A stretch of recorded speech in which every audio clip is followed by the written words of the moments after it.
Subscribe करें श्री चिन्मयानंद बापू जी के YouTube channel को और हमारे वीडियोस को सबसे पहले देखने के लिए बेल आइकॉन को दबाना न भूलें। 5वें स्कंध में मनु महाराज के दूसरे बेटे का वर्णन आया।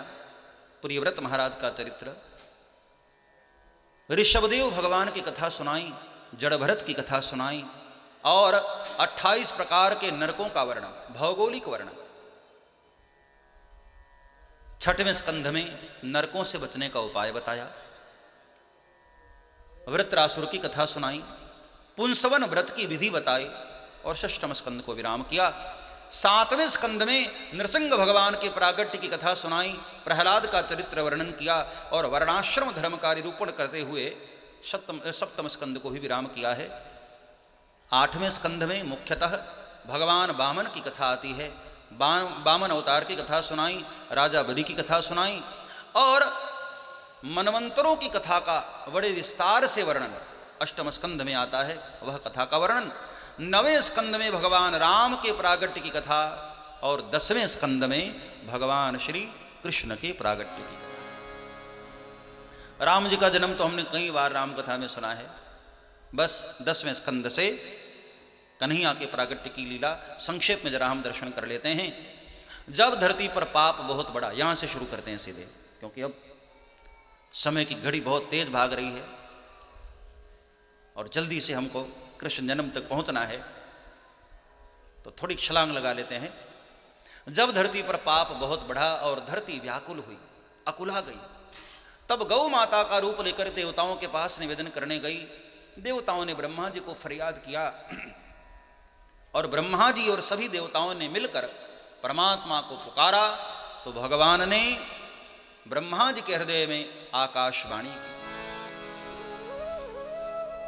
गिरं समाधौ गगने समीरितां निशम्य वेदास्त्रिदशानुवाचः गां पौरुषीं मे शृणुतामरा पुनः विधीयतामासु तथैव माजिरम्। हे देवताओं, ऋषियों, महात्माओं, डरो मत। बहुत जल्द मैं तुम्हारे कारण धरती पर अवतरित होऊंगा, भूभार हरण करूंगा, असुरों का नाश करूंगा और धर्म की ज्योति स्थापित करूंगा। और तब से देवता लोग जहां तहां ब्रज क्षेत्र में अवतरित होकर अलग अलग रूप में परमात्मा की प्रतीक्षा करने लगे। और जब समय बीता, यहां मथुरा का जो राजा है कंस, जबरदस्ती राजा बन गया है, अपने पिता को कैद में डालकर, और बड़ा ही प्रजा के लिए घातक बनता जा रहा है। धर्म पर ऐसा कुठारा घात करने लगा, पूरी प्रजा भयभीत रहने लगी। तो एक उसने अच्छा काम किया दिखावे के लिए। ये दुष्ट लोग जो भी काम करते हैं ना, उसमें दिखावा ज्यादा होता है, फोटो खिंचवाने के लिए। कई लोग ऐसे होते हैं, वैसे बापू के पास कभी नहीं दिखाई देंगे, लेकिन जैसे ही कैमरा देखा ना तो जरा और नजदीक सट करके खड़े हो जाएगा। वैसे कोई काम बता दो तो भाग खड़े होते हैं, लेकिन जब कैमरा चालू होता है, आहा, ऐसा लगता है कि इससे बड़ा बापू का भगत कोई है ही नहीं। ऐसे आगे पीछे डोलते हैं, मन में बड़ी हंसी आती, प्यारी है। सब कैमरे का कमाल है। कैमरा आदमी को कितना सरल बना देता है। हाँ, ऑन कैमरा आदमी कितना विनम्र दिखाई, कितना भगत दिखाई देता है। और कई लोग तो फोटो के चक्कर में चढ़े आते हैं, ऊपर ही चढ़े आते हैं। ये सब दिखावा है। और ऐसा नहीं कि मैं समझता नहीं, मुझे भी सब पता रहता है कि कितना तुम्हारे मन में भाव है। हाँ? कंस ने भी अपनी चचेरी बहन का ब्याह वसुदेव के साथ कराया। वो घटना आपने कई बार सुनी है।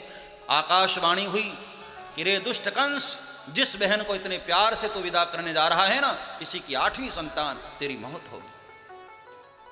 और इसके बाद कंस बहुत क्रोधित हुआ और कहा कि सुनो आकाश, मैं तुम्हारी वाणी को झूठा करके रहूंगा।